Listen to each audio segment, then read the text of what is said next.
Have you ever made a choice that seemed small at the moment but ended up changing everything? That's exactly what we're exploring today in Genesis chapter 3, where we witness perhaps the most consequential decision in human history. Picture this, a perfect garden where humans live in complete harmony with God. Eden isn't just some fairy tale setting. It's a place where Adam and Eve walk and talk with their Creator freely.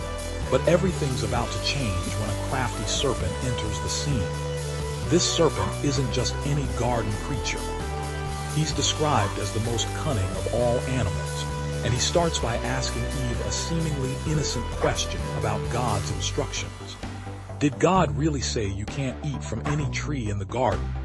Notice how he subtly twists God's words, making his loving boundary sound like an unfair restriction.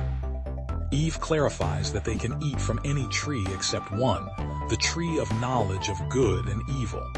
God had warned that eating from it would result in death, but the serpent counters with a bold lie. You won't die. Instead, you'll become like God.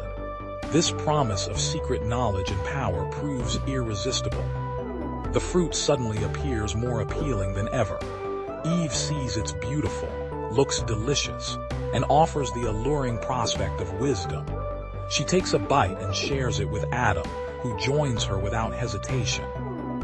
In that moment, everything changes. Their eyes are opened, but not to the wisdom they expected. Instead, they become aware of their nakedness and feel shame for the first time. When they hear God walking in the garden, they hide. Think about that. The beings who once enjoyed perfect fellowship with their Creator now cower in fear. When God asks what happened, we see the first blame game in history. Adam blames Eve and indirectly blames God for giving him Eve. Eve blames the serpent. God's response is both justice and mercy. He pronounces consequences. The serpent is cursed. Women will have pain in childbirth. Men will struggle to work the land, and death enters the world. Yet even in judgment, God shows compassion.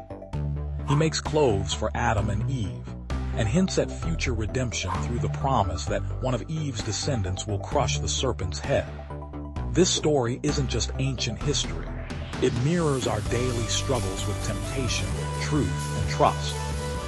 Every time we choose to doubt God's goodness or go our own way, we're replaying this ancient drama. But thankfully, this isn't the end of the story. It's just the beginning of God's amazing plan to restore what was broken in the garden.